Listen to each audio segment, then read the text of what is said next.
Welcome to Inside the Firm, a podcast dedicated to small business owners and hosted by entrepreneurs, Alex Gore and Lance Cayko. Each week, they take you on their journey of how to start, run, and grow a business by bringing you inside their architecture and real estate development firm. Get a behind-the-scenes tour of how these business leaders manage their clients and foster company culture while creating new and innovative projects. And now your hosts, Alex Gore and Lance Cayko. Lance, it has been a while. It is good to see you, and it's good to be with everyone that's listening. How's your day?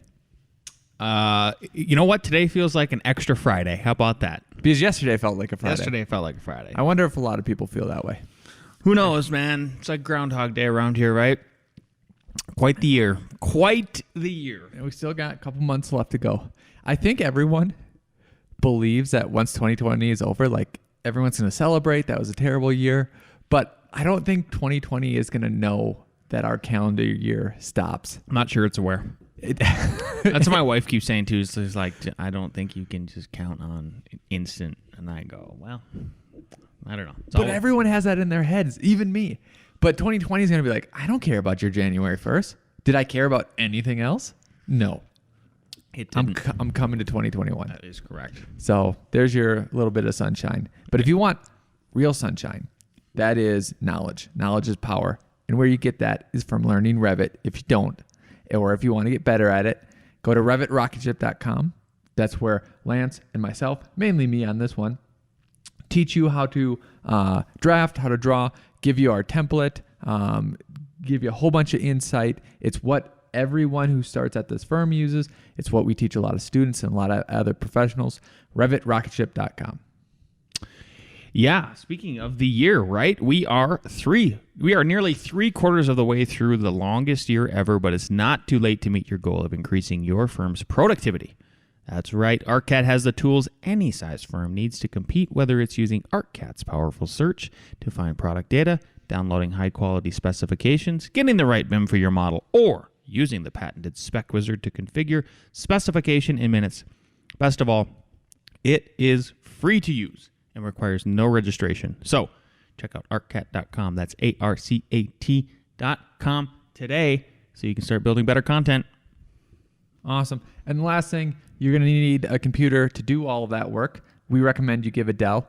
If you go to dell.com/inside the firm, you get special discounts, special deals. You enter your email.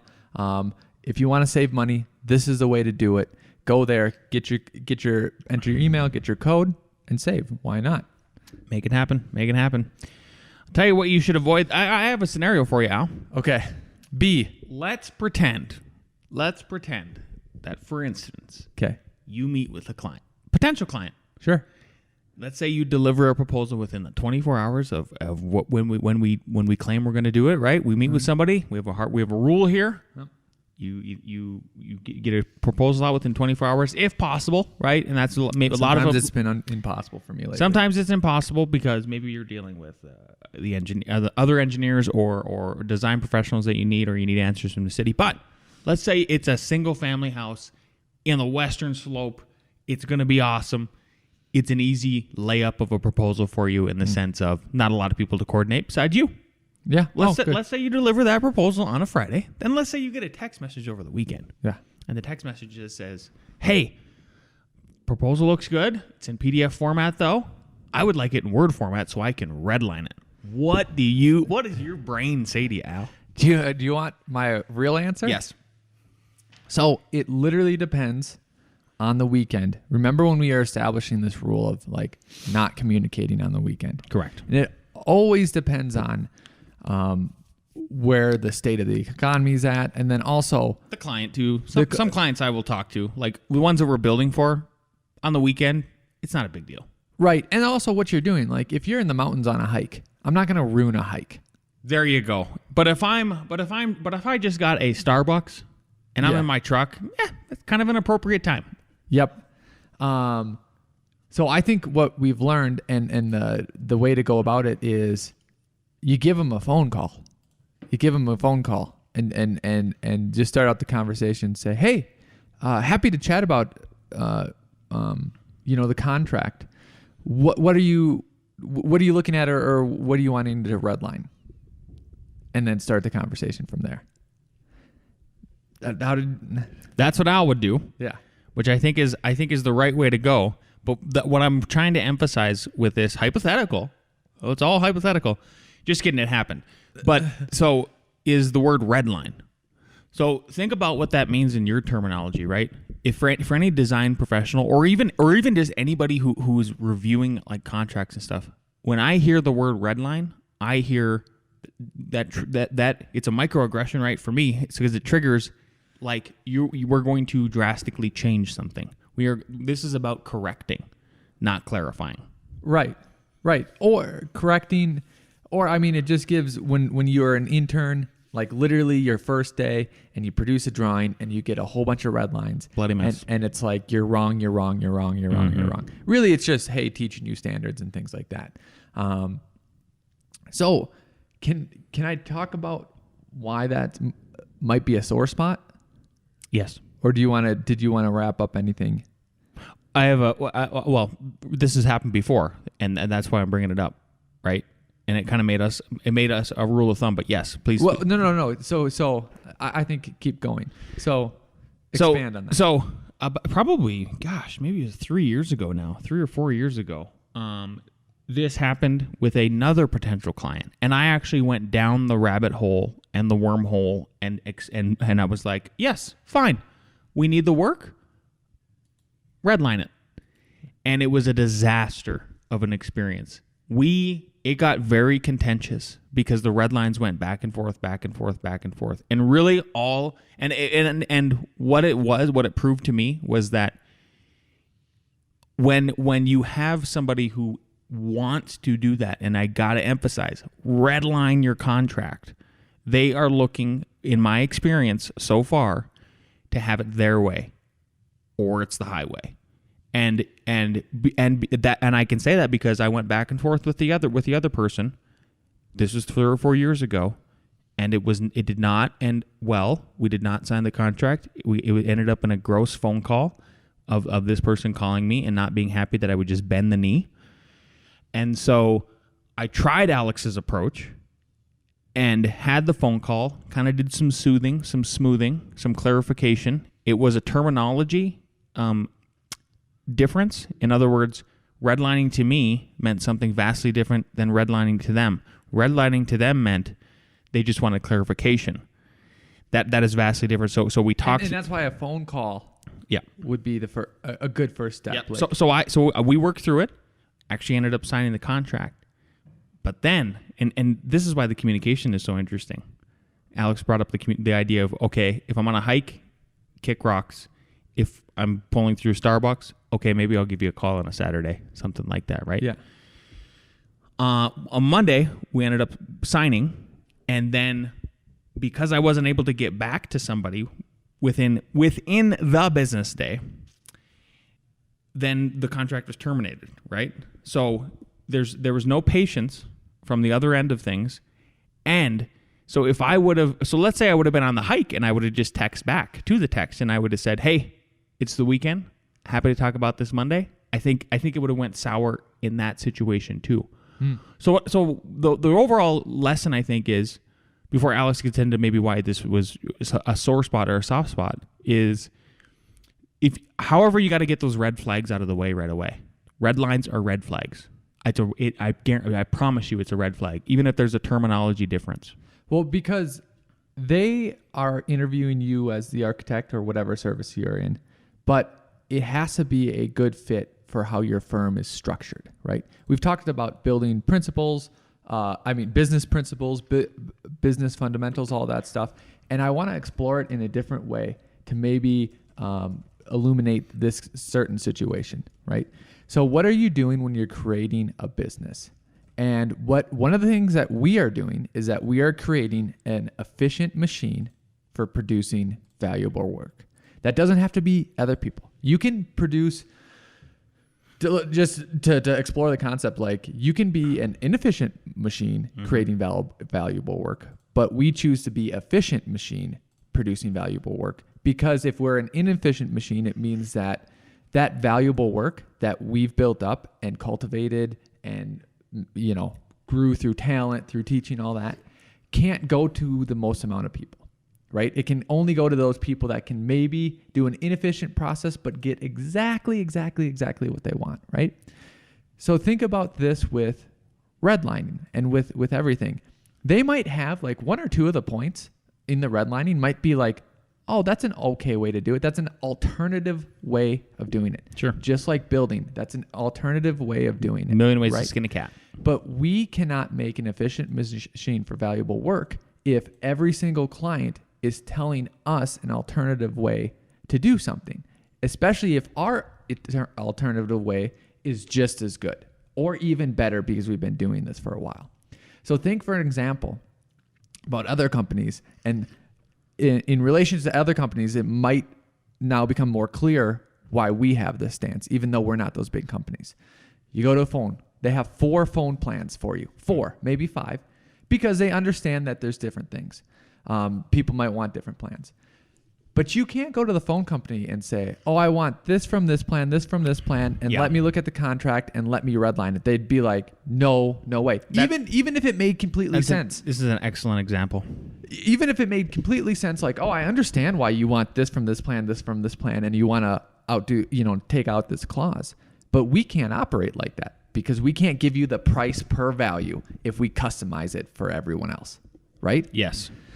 So that's the reason why it's such a red flag, because if they do that in the contract, right? Now think of every step of the way. Every step of the way. My God. We produce the floor plans and maybe a 3D just box of whatever the structure is. They're like, well, why didn't you put in the windows on that? And they're like, well, that actually comes after we lay out the floor plans, right? We obviously could, but like, is everything going to be this way? Is everything going to be a fight which way we should operate when we've set up not just who's working on it, but that goes into training videos, that goes into how we redline and how we teach. It goes into the people that are 2 layers below, where we've taught one of our guys and now they're teaching someone else, and then all of a sudden we have to say, oh, for this one we have to do it completely different. And then they're like, okay, then they learn that way. And then on the next project, they do it that way because that was their, like second project or first project in this type. And it just messes up the whole system. So there's huge ramifications to that. That's why it's such a red flag, right? And the second thing I want to talk about is I think you can use this phrase or another phrase of your own to examine what you do in your firm, right? So our electrician, who I like, had an idea for us. And I don't know if we're going to do it or not. I'm going to bring it up to Lance live. Yep. We might do it. We might mull on it for 6 months and then pull it later, right? But he said, hey, is it possible for the electrical plans for you to do 2 different plans? I go, what do you mean? He goes, well, it gets busy with all the lines, the connecting lines and all that. He's like, could you do a switch and light plan and then on a separate one do an outlet plan? And in my head, I go, okay, I can see how that's easier for him, right? And now I think a good way to judge it is like, okay, is this an efficient way of producing valuable work for everyone else? Because if we do it, I almost think that we should do it on the majority of the residential projects. And does that help the clients? If it helps the clients and if it helps the electricians and if it's not hard on the people doing the work, maybe that is a efficient way to do it. I'm glad you brought up the clients, right? Because that's who's hiring us first. Yes, people are looking at our drawings to produce the building. Yep. But man, if we can do both. Yep. Because and here's where I get his point. I'm not even saying we should do it, but if you look at a kitchen, the cabinet layouts, and you look at the lights or the recessed lights, and then you look at the plugs every 2 feet, it's like things are overlapping. It's clear. Yep. So I don't think we'll make a decision here today, but what is your anvil that you're striking an idea against to make these decisions rather than just doing it willy-nilly? And one thing I don't know if we've stated clearly, but we're stating it now is I think we try to think is this an efficient way to do valuable work, right? That's our anvil. Yeah. Red lines are red flags. Red lines are red flags. What do you think about the electrical plan? Any first thoughts on that? We should talk about it at lunch with everybody. That's my initial thoughts. Yeah. F9 lunch, talk about it. Yep. It's not a bad idea. I think parsing information on an electrical plan, which Alex, by the way, loves I love doing electrical. He hates them. Yeah. But parsing the information out like that, man, that might be helpful. Well, I mean, they get cluttered. I'm with you. To me, they're the prettiest drawings of all the drawings. Honestly, I really like electrical plans. He also likes raisins, so like It's weird. and Actually, and pizza from the store. and let's talk about oatmeal raisin cookies. The best. Little cinnamon, Wow. little coffee, hot coffee too. Here's another thing too. We're doing the dimensions. We're adding more dimensions for him on the lighting plan. Now you have the lights, the switches, the outlets, and the dimensions, and then now the dimensions go over the outlets. The outlets would be an easy one to parse out. I mean, I just think How easy is that? super easy. You just duplicate the plan. I mean, we could do it in the template and say this is the outlet plan. Yeah. I don't think. Let's bring it up. Yeah. Let's see what the people think. Our people think. Yeah. It's interesting. Okay. Cool. That's that. That's all I got. Should we hear from our best friend Nick? Oh man, we're right into it. Sweet. You know, he texted us last night and he was flying right over the top of us. Yeah. Right and over the he top said he of us. mooed me and almost got thrown off the plane. Yep. And I believe that he did that. I believe in my heart, in my mind, that he did it in his heart. He mooned me in his heart. Is that what he did? Yeah. All right, let's hear it from Nick. Hello, best friends. I hope you all had a great week this week. A reading. What is the path? The path is how you become what you want to be, who you want to be, and what the world needs you to be. It is how you reach your potential. It is the path of discipline that leads to freedom. The path is a war against weakness, so it leads to strength. A war against ignorance, so it leads to knowledge. A war against confusion, so it leads to understanding. The path is your life. And so, the path is different for everyone. It is your goals, your dreams, what you want to become. The path is yours. But at the same time, much of the path is the same for everyone. The path is how you strive to become an eminently qualified human. But how do I find the path? Finding the path isn't as hard as you think. Some of it is clearly defined in the code. The rest of the path comes from simple questions you can ask yourself. What do you care about? Who do you want to be? What matters most to you? What are the most important things in your life? Who are the most important people in your life, and what do they need from you? Answer those questions, then write down what you need to do to achieve them. Those things that you need to do, that you are supposed to do, that you know you must do, those things are the path. The path is in your head, waiting for you to follow it. Jocko. Lance. I'm off to watch Fox News. Yeah, Tucker. Caught my wife watching Tucker the other night. There you Good stuff. There was this book, long sci-fi book called Seven Eves. Seven Eves? Seven Eves. And what happens is the agent, which they don't know what it is, a meteor or something hits the moon, blows up the moon.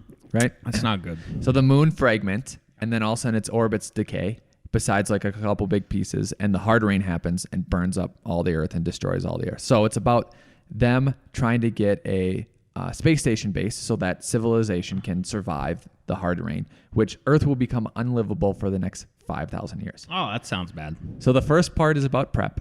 The second part is about them actually getting up into space. And once you get up to space, it's like the trouble has just begun, you know, obviously, because it's space and these rocks are coming and then they don't have enough water, fuel, all this other stuff. And then the last part 3, is about 5,000 years in the future, them coming back to Earth and all that, and all the tribulations in that. And there's a small theme in the third part that they end with. And this guy owns this. He's the manager of this bar, and rich people own this bar. and they're doing this stuff coming back to Earth, and there's different factions and things like that. And you'll see some actions be taken, but some person will say, that's not the purpose. And then all of a sudden, like, he switched gears. And at the end, they ask him, what's the purpose? He's like, no one has told me. But they're like, you work for the people that run this, like, it's kind of like the mafia bar, like the bar where like all the politicians go, all this. Like, how do you not know what the purpose is? He's like, I don't know. I can only surmise what the purpose is from the people that pretend to know what the purpose is. And essentially, religion died because, the moon blew up in the first 1,000 years. They were literally just trying to survive in tin cans and make that work. And then they had to expand after that. And then once they got a solid grouping, footing, they could start to think about things. And one of the ideas was like, was that agent that blew up the moon, like, was that for a purpose? Because throughout this whole journey, like, they changed their DNA and they adjust to like space living, land living, like all these different genetic codes. Because I won't go into it, but anyways, he says that it's essentially religion without any of the rituals, without any of the dogma, without any of the history, without any of the text. He goes, I just know everyone that I meet that says they know the purpose acts better, acts more right?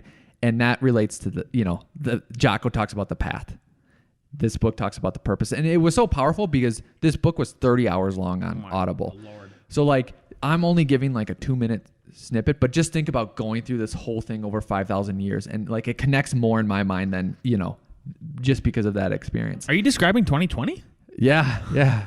And then the other one too is I was telling Annie about this, and I go, it's kind of related to, did you see the Star Wars with the little baby Yoda, whatever the Mandalorian? I watched one episode. Okay, but the Mandalorians, they have the way. It's just called the way. Yeah. Right. So that this concept is the way. too. Yep. So different themes, and I like it. But I like, probably because I just got done with that book, the purpose. I serve the purpose. There you go. What's your purpose? Figure it out. All right, what do we got next? Well, the purpose of some of our people are to pass the A.R.Es. Get it done. And people listening to this. So let's hit it up with A.R.E. Jeopardy.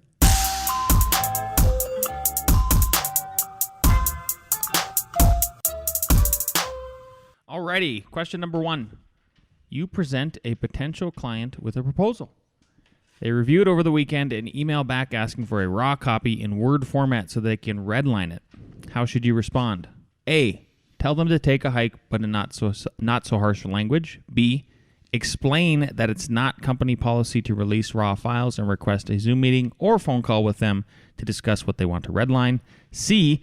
Explain that it's not company policy to release raw files and tell them that they can redline the PDF if they want and email it back. D. Both A and B are correct.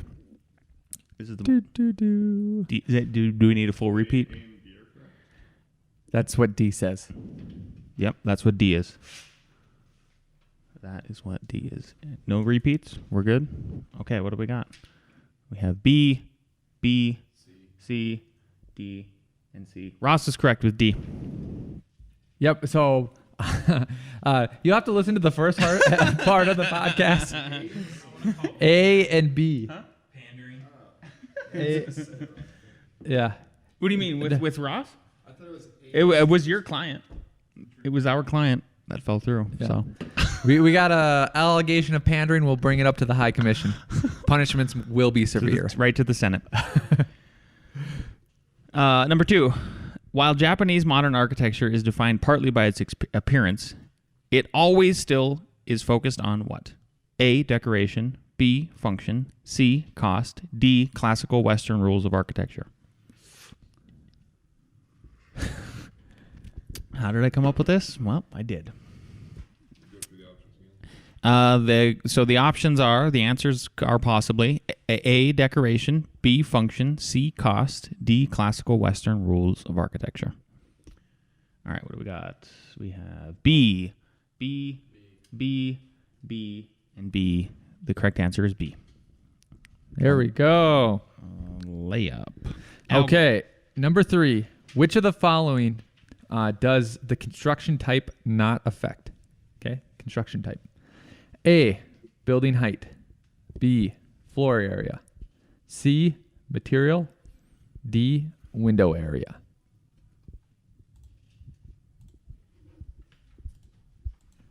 What do we got? People are What's in thinking. the box? Yep. Do you still want me to repeat them?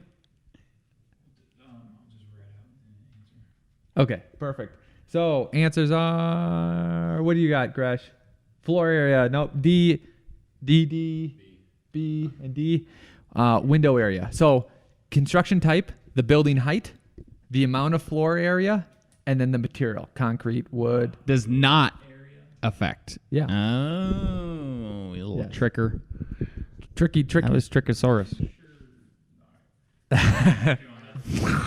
Better check Al Gore. I know. We're going to have a commission after this upstairs. Question 4.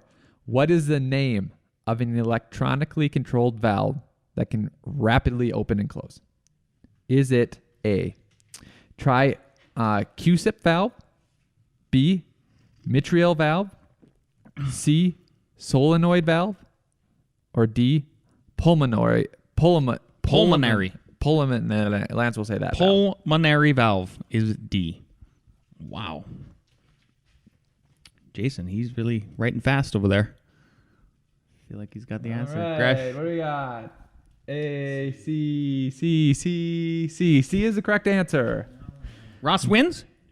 Look at that. Ross, where are we going for lunch? He says Runza. I'm vetoing that hardcore. What a bad day for Gresh today.